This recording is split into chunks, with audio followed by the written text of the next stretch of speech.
by money or the lack of it.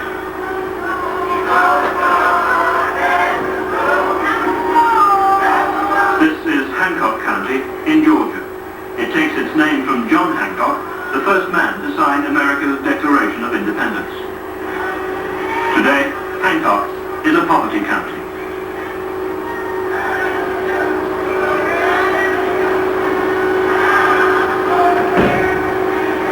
9 people out of every 10 have homes with at least one defect which endangers their health, safety, or well-being.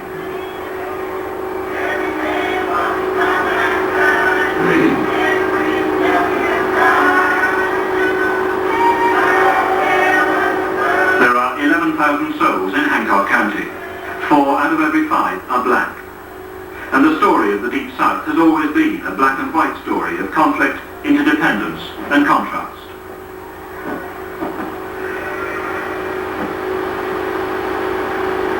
In the colonial-style houses of Hancock County, there's still time to savour the gracious elegance of the good life. George Reeves and his wife Sarah have lived here for more than 20 years. They come from 2 of the best families in the whole of Hancock County. Well, my great-grandfather was quite an extensive landowner, and one of his loves was houses. And he loved them, and he had a large family, and he wanted all of his children to have a big house. So that's the reason I suppose we got into the house business. He had one, and he bought one next door for his daughter. He bought this one that we're in now for a son. And he had another son who lived a little ways down the road, and another one who lived in another part of the county. This one was built in 1849, but my maternal home was built in 1829. I suppose you would call the heyday of the county was about that golden period. They had large plantations, cotton was king, they had lots of money, lots of servants, and most everybody was related, and it was a very congenial group in town. There was a carefreeness here when I was a child. Help was plentiful, and people didn't have too much money, but they didn't seem to have any money. It was a happy time. It's gonna be all after a while. Crying into my hand. I commend my spirit, and he'll make everything all right. For centuries, the black man has sought and found his comfort in sweet Jesus. I got a sister over there. I got a father over there. I got a brother over there. One of these old days, I'm gonna hide behind the mountain. I'm gonna hide behind.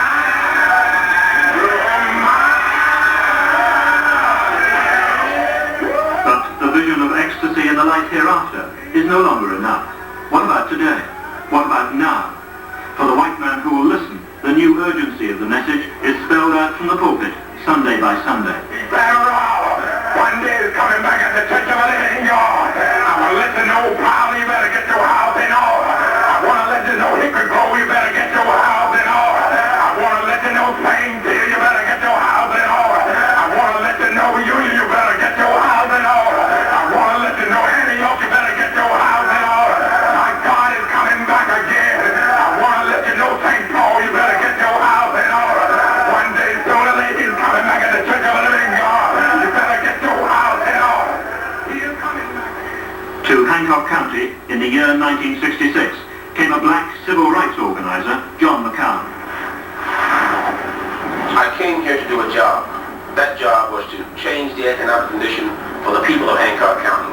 That was all my concern, people. I did not come here to deal with gradualism and standstillism and do-nothingism. And I didn't come here to convert a lot of souls. I came here to deal not outside of the system, but within the system. You just don't have time to wait for somebody to decide he loves you well enough to say that it's okay to come out to the front door now, or I'll close the back door. Hancock County suited John McCown's purposes admirably. It was poor, it was backward. It had an overwhelming, though dormant, black majority. First, McCown organized the black vote. He was elected county commissioner inside 2 years. Backed by federal money, he started a cement plant, and he's created close to 100 jobs in an area where one black man in every 2 is unemployed.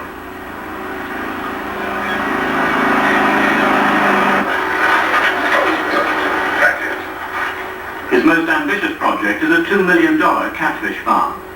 These huge reservoirs will eventually be run together with smaller ponds cared for by 200 of the county's poorer families.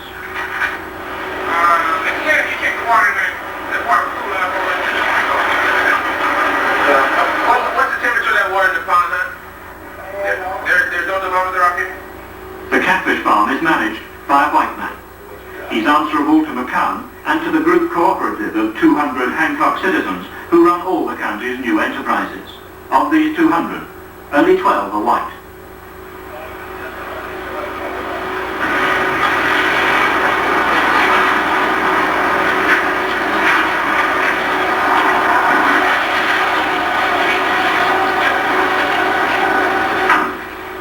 After McCown, Hancock County can never be the same again.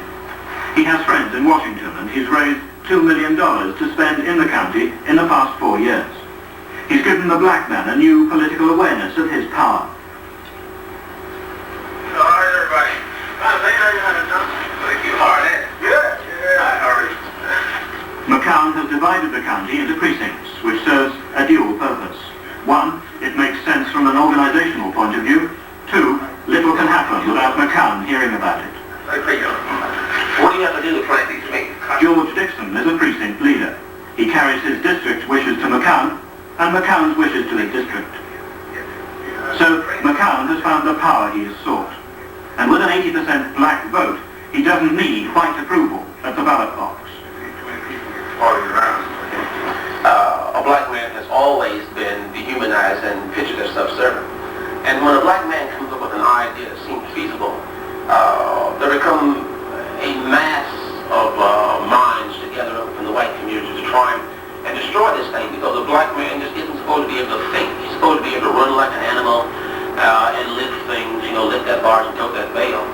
When it comes to economic development, the white people in this country, and particularly throughout the South, would rather just die and go to hell than to be full of prosperity by a black man.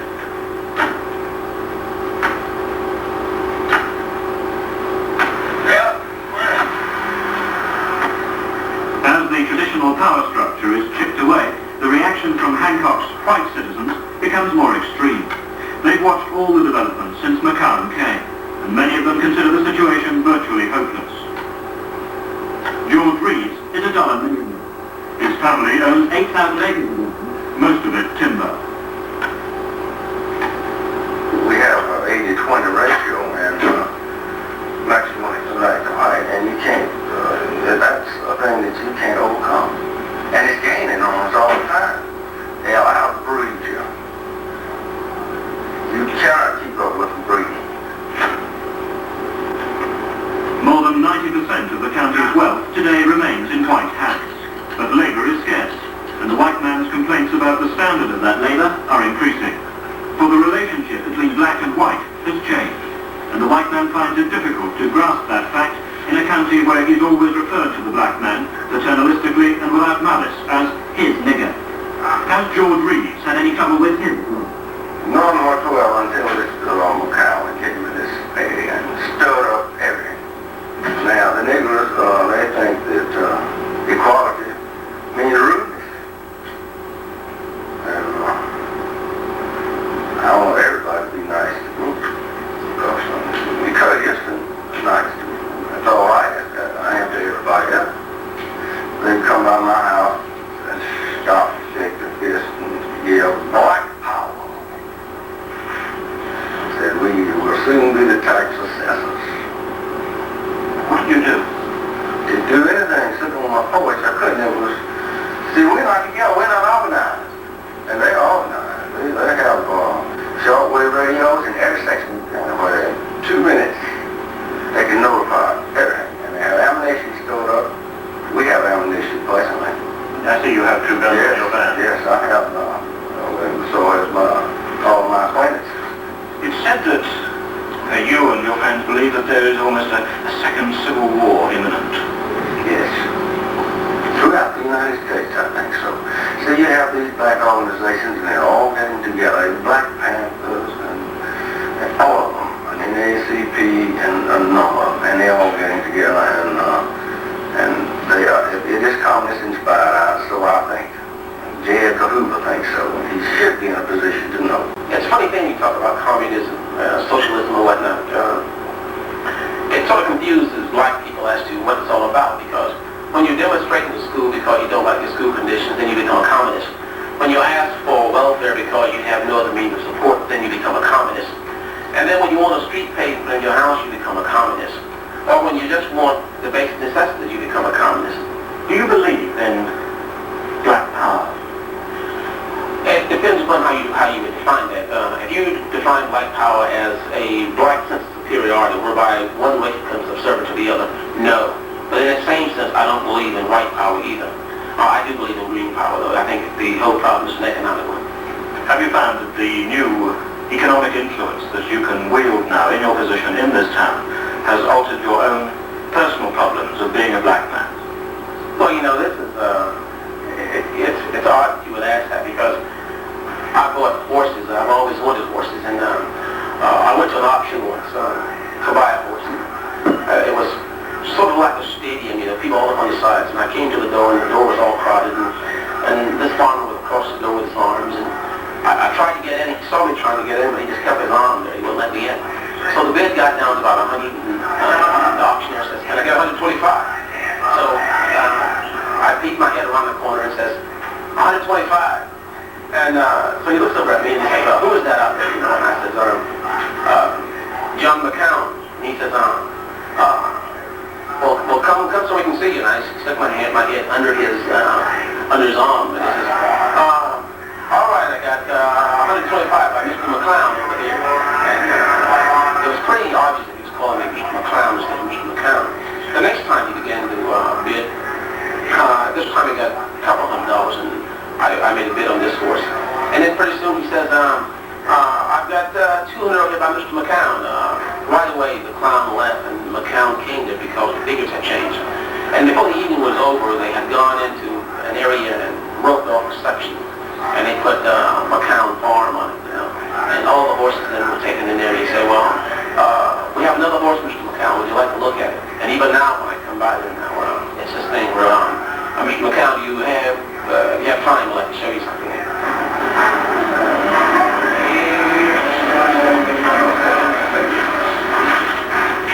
The only thing they were concerned about, there was an auction going on, and who's here to buy.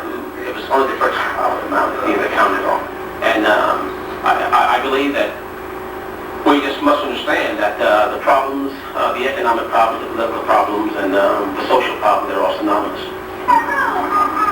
McCown's children attend the county's public school. Integration has been law since 1964, but in Hancock County, as in many other southern schools, it met with local white opposition. Even 2 years ago, there were only 80 black children here among 250 white. McCown organized demonstrations. Does everybody have that one? Today, the roles are reversed, for most of the white children have left. They've gone across the street to a new school, a private school, an all-white school. Only those who can't afford to pay the private school fees remain. Make a flush your food. Yes, you got to get up, and that's what you can get up and know how to win. They call these new all-white schools springing up in the South segregation academies. The parents pay $350 a year to send their children here, about £150. They say they do so because the blacks hold their own children back, and because they fear a fresh outbreak of demonstrations at the integrated public school.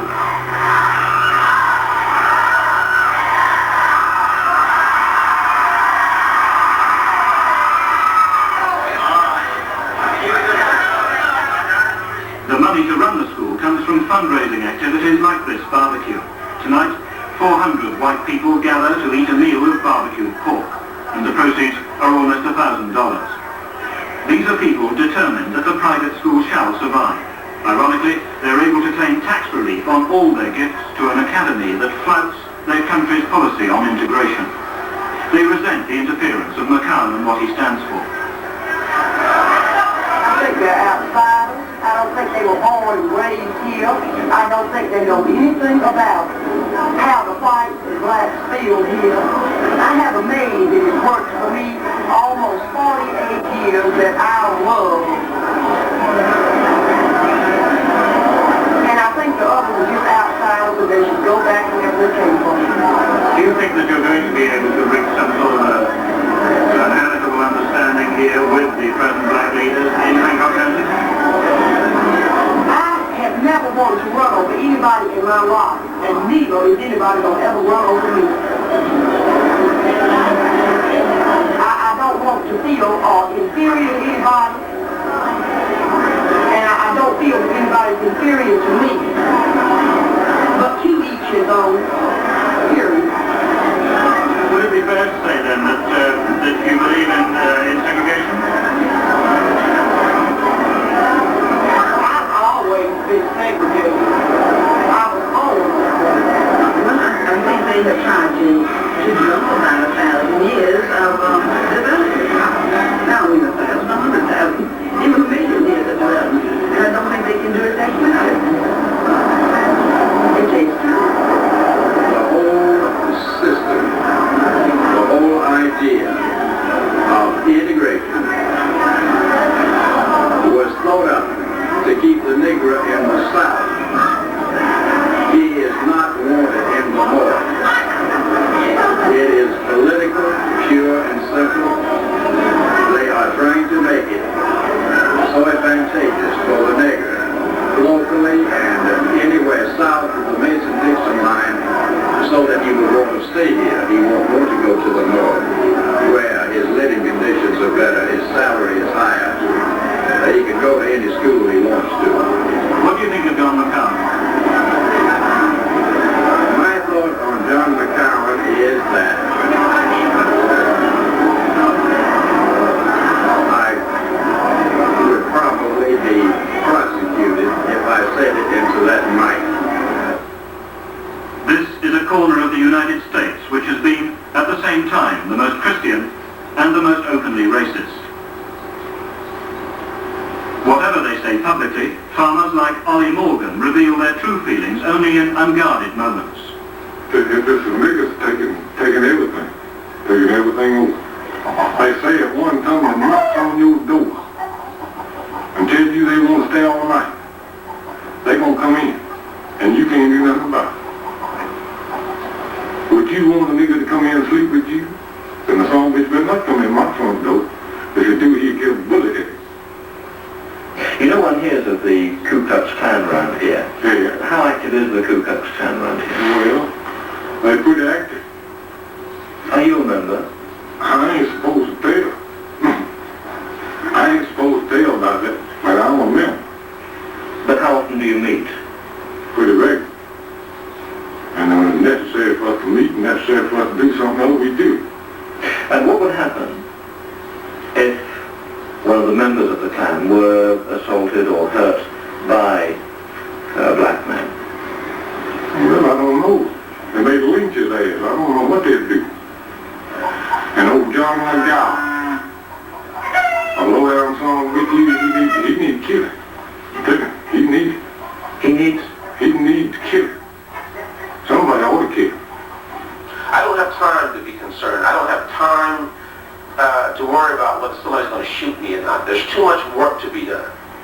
There's just too much to be done. I'm not going to reduce myself to hating. I'm not going to reduce myself to the status that I've got to arm myself to defend myself. I don't have time for that. We've got to go out and do some things ourselves, and then I'll come back when I've got viable exhibits out there that I can show them that black people can function within the system, and that the Constitution of this country is flexible enough that you can be as radical as you want to be within the confines of the system.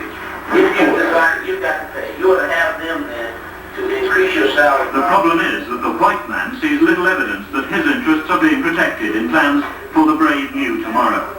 And he's reached the stage where he regards every change as a change for the worse.